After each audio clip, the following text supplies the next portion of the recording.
I'm feeling pretty good these days in a lot of ways. But I have to say, I'm pretty. This is still. I'm still going to talk about the Avalanche.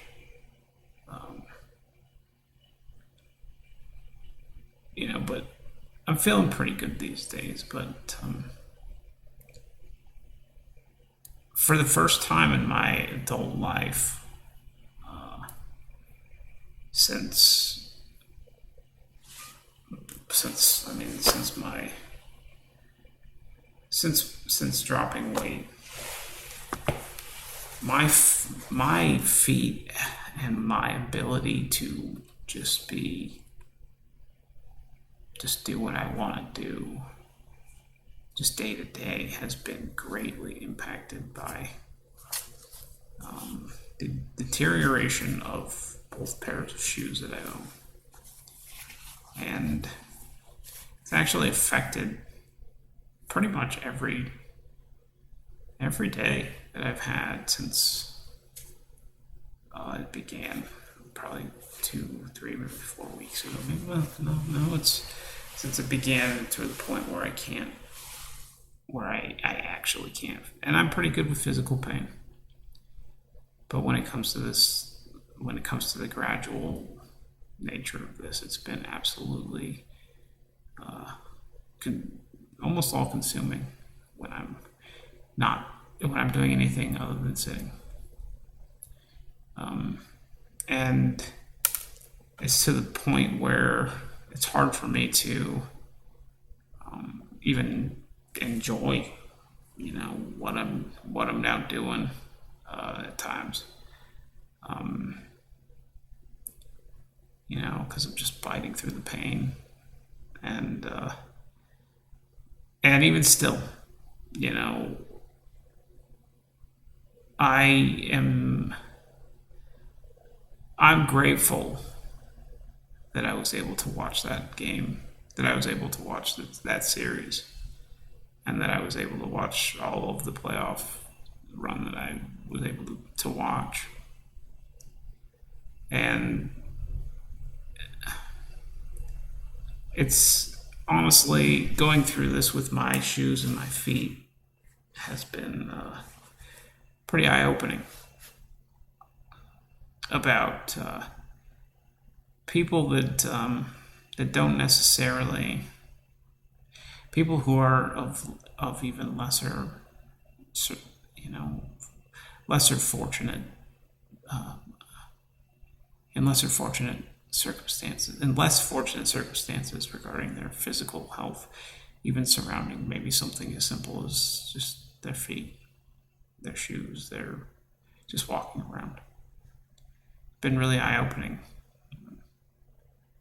and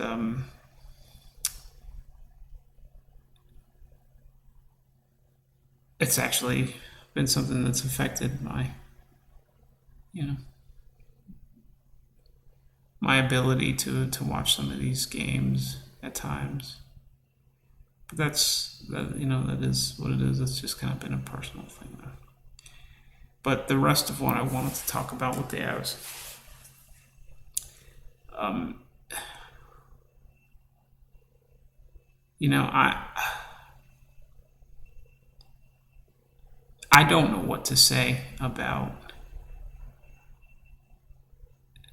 I mean, Nathan McKinnon he's the exact player that he has been.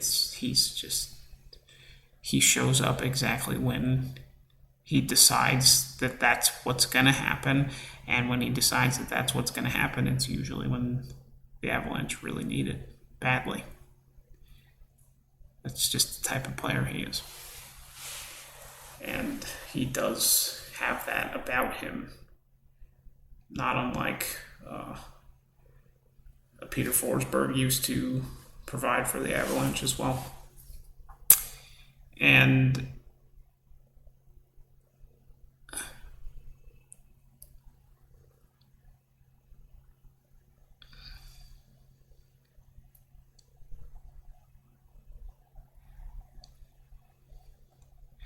it's it's very interesting to watch individual player psychology evolve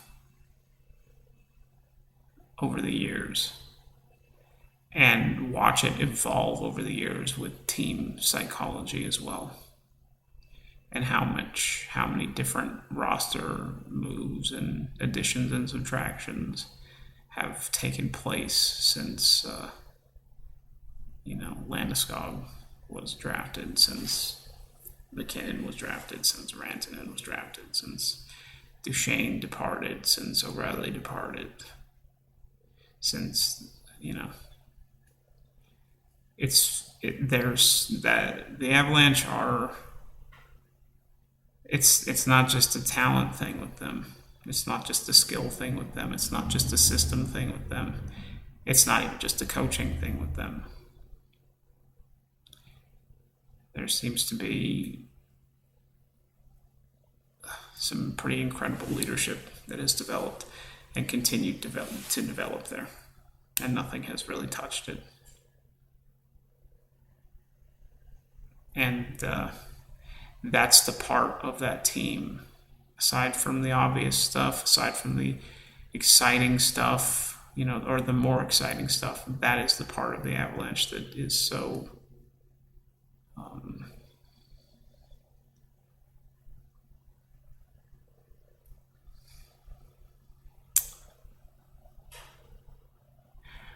as a fan who's watched for quite some time, it's very rewarding to see that part as well. In fact, it might be the most rewarding part to see. And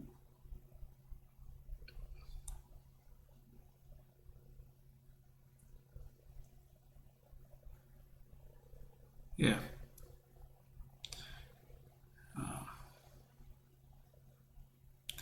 I don't have a negative word to say about Tampa Bay.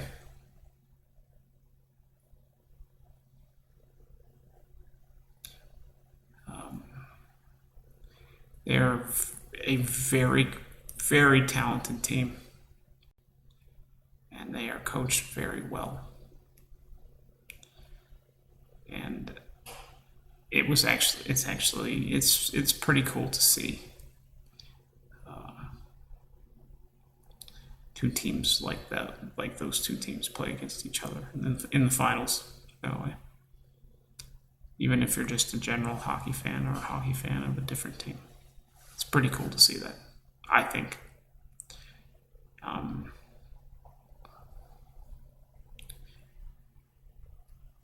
think that's about what I have to say right now. And if you caught the finals, if you caught any of the playoffs, well, at least the stuff that I saw.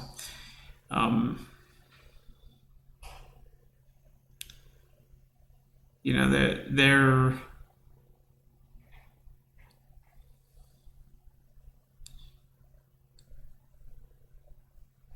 yeah, I don't know.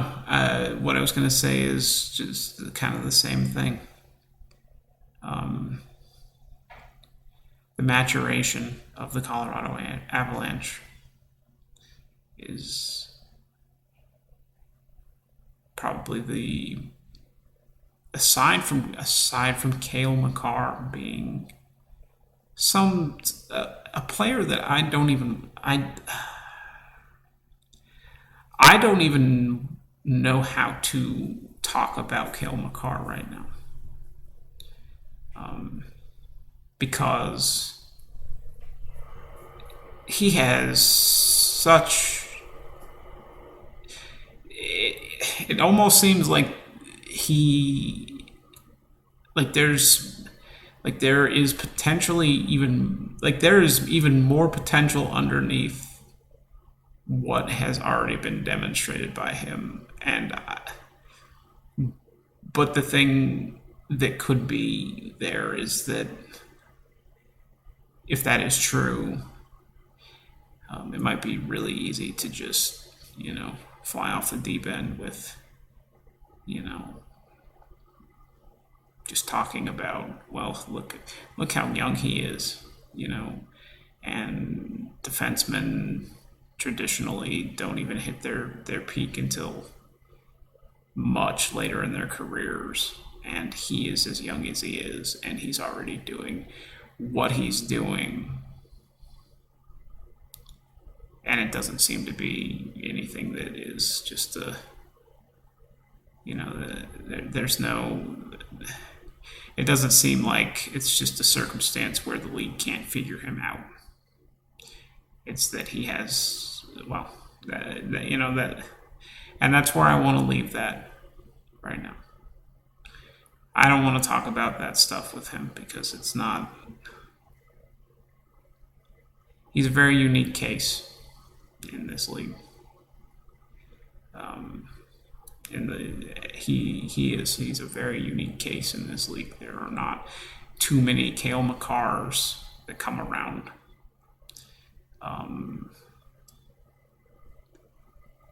And that's why I choose to not speak at length about it. But I am very, very, very, very interested in seeing where his development will take him over the next even 2 years. But in the next 4 to 5, you know, he's a very interesting, very unique case for the NHL. At least in this, at this point, he is. And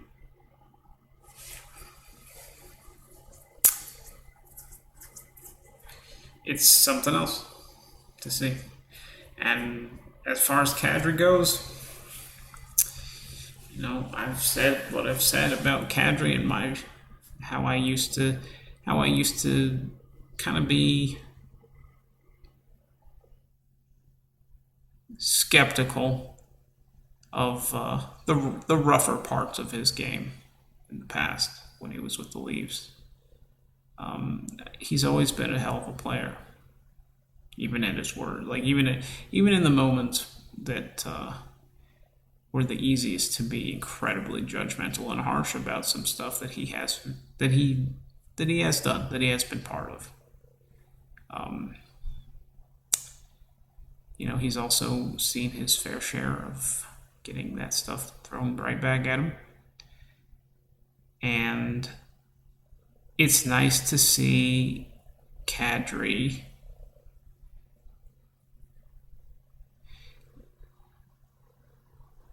seem to, at least from what I've seen, maybe I missed some stuff, I don't really know. I don't think I did. But it's nice to see Kadri seem to mature around not letting, you know, his temper get the better of him the way that it maybe used to. Because he's a hell of a player. And I think that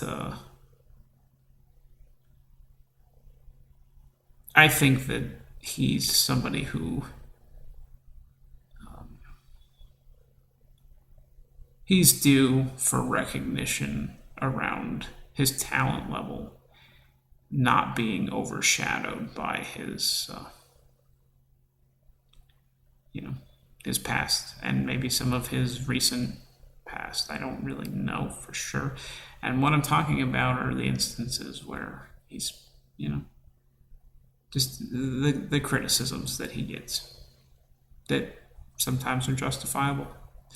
It's really cool to see him transcend that stuff and be incredibly important to the Avalanche and their success in the playoffs at times, because he was.